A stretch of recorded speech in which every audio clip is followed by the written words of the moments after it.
ஐஸ்வர்யா ராய் எல்லாம் இல்ல. தக் லைஃப் படத்துல கமலுக்கு ஜோடி யாருன்னு தெரியுமா? பொன்னியின் செல்வன் படத்த இயக்குன மணிரத்னம் இத்தன வருஷமா புத்தக விற்பனையில நம்பர் 1 இடத்த பிடிச்சிட்டு வந்த பொன்னியின் செல்வன் நாவல் இந்த வருஷ விற்பனையில ரொம்ப பெரிய சரிவு சந்திச்சதா ஒரு பக்கம் விமர்சனங்கள் கிளம்பியிருக்கு. பொன்னியின் செல்வன் பர்னிச்சர எந்த அளவுக்கு உடைக்க முடியுமோ அந்த அளவுக்கு உடைச்சிட்டாரு மணிரத்னம்.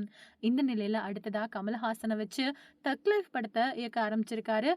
வினோத் இயக்கத்துல அடுத்த படத்துல நடிக்க போறதா அறிவிச்சிருந்த கமலஹாசன் இப்போ அஜித் மாதிரி அந்த படத்த டிராப் பண்ணிட்டு தக் லைஃப் பக்கம் பறந்துட்டாரு. மணிரத்னம் இயக்கத்துல கமலஹாசன் நடிக்க இருக்கக்கூடிய தக் லைஃப் படத்துல த்ரிஷா கூட இணைஞ்சு நயன்தாரா நடிக்க இருக்கிறாங்க அப்படின்னு முதல்ல தகவல்கள் வெளியாச்சு.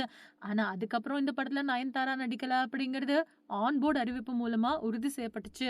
இதுவரைக்கும் கமலஹாசன் கூட நயன்தாரா இணைஞ்சு நடிக்கவே இல்ல அப்படிங்கிறதும் குறிப்பிடத்தக்கது. இந்த நிலையில நடிகை த்ரிஷா இணைஞ்ச நிலையில நயன்தாராவுக்கு பதிலா ஐஸ்வர்யா ராய் கமலஹாசனுக்கு ஜோடியா நடிக்க போறதா தகவல்கள் வெளியாச்சு. ஆனா கடைசியில ஐஸ்வர்யா ராய் நடிக்கல.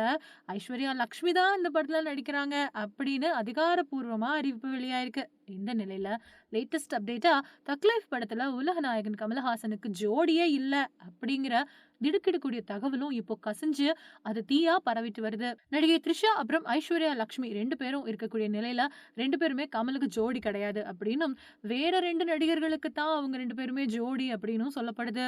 தக் லைஃப் படத்துல மலையாள நடிகர் துல்கர் சல்மான் ஒரு கதாபாத்திரத்துல நடிச்சிருக்காரு. அவருக்கு தான் இந்த படத்துல த்ரிஷா ஜோடியா நடிக்க போறதாவும் தகவல்கள் வெளியாயிருக்கு.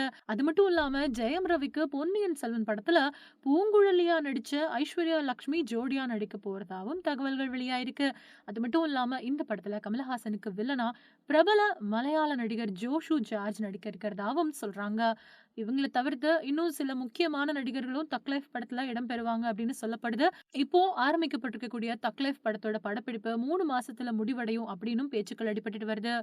தக்ஸ் அப்படின்னாலே கொள்ளைக்காரர்கள் அப்படின்னு பொருள் இருக்கு. தக்கீஸ் அப்படின்னு அழைக்கப்படக்கூடிய கூட்டத்தை தான் ஆங்கிலேயர்கள் தக்ஸ் அப்படின்னு சொல்லி அழைச்சிருக்காங்க. தக்ஸ் ஆஃப் இந்தோஸ்தான் அப்படிங்கிற பாலிவுட் படத்துல அமிதாப் பச்சன், அமீர் கான் நடிச்சிருந்தாங்க. ஆனா அந்த படம் ரொம்ப பெரிய தோல்வியை தழுவிச்சு. பொன்னியின் செல்வன் 2ஆம் பாகம் சொதப்புன நிலையில மணிரத்னம் பல வருஷத்துக்கு அப்புறமா கமலஹாசன் கூட இணையக்கூடிய இந்த படத்தை ஹிட் ஆக்கியே தீரணும் அப்படிங்கிறதுக்காக வித்தியாசமான கதையா படமாக்கிட்டு வராரு அப்படின்னும் சொல்லிக்கிட்டு இருக்காங்க. ரொம்ப நாளைக்கு அப்புறமா ரொம்ப பெரிய வெற்றியா விக்ரம் படத்தை கொடுத்தாரு கமலஹாசன். இப்போ இந்த தக் லைஃப் படம் எந்த அளவுக்கு வெற்றி பெற்று அவரை எந்த நிலையில நிறுத்துது அப்படிங்கிறத பொறுத்திருந்து தான் பார்க்கணும். விக்ரம் படத்துல கூட கமலஹாசனுக்கு அப்படின்னு தனியா எந்த ஜோடியுமே கிடையாது. அதே மாதிரி தான் இப்ப எடுத்துட்டு இருக்கக்கூடிய தக் லைஃப் படத்துலயும் கமலஹாசனுக்கு ஜோடி இல்லாம எடுத்துட்டு இருக்காங்களா அப்படிங்கிற ஒரு கேள்வியும் எழுது.